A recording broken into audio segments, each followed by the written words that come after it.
செய்திகளை பார்த்து வருகிறோம். சென்னை பனையூரில் உள்ள தாவேக தலைமை அலுவலகத்திற்கு நள்ளிரவில் வெடிகுண்டு மிரட்டல் ஏற்பட்டதை அடுத்து அங்கு பரபரப்பான சூழல் ஏற்பட்டது. இது தொடர்பான விவரங்களோடு இணைகிறார் எமது செய்தியாளர் சுமன். அவரிடம் பேசலாம். வணக்கம் சுமன், விவரங்களை நீங்க பதிவு செய்யலாம். வணக்கம். சரியாக சென்னை கிழக்கு கடற்கரை சாலை பனையூரில் உள்ள தமிழக வெற்றி கழகத்தின் தலைமை அலுவலகத்திற்கு இரவு நேரத்தில் டிஜிபி அலுவலகத்திற்கு மின்னஞ்சல் மூலமாக வெடிகுண்டு இருப்பதாக ஒரு மின்னஞ்சல் வந்துள்ளது.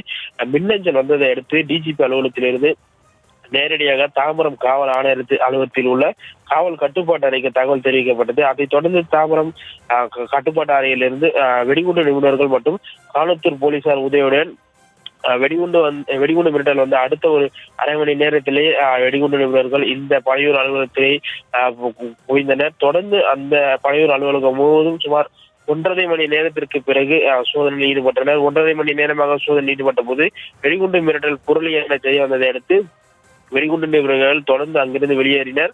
தாவேக தலைமை அலுவலகத்திற்கு வெடிகுண்டு மிரட்டல் விடுத்த தகவல் அறிந்த அக்கட்சியின் பொதுச் செயலாளர் ஆனந்த் இரவோடு இரவாகவே திடீரென கட்சியின் அலுவலகத்துக்கு வந்தார். தொடர்ந்து அங்கு ஒரு பரபரப்பான சூழல் நிலவியது.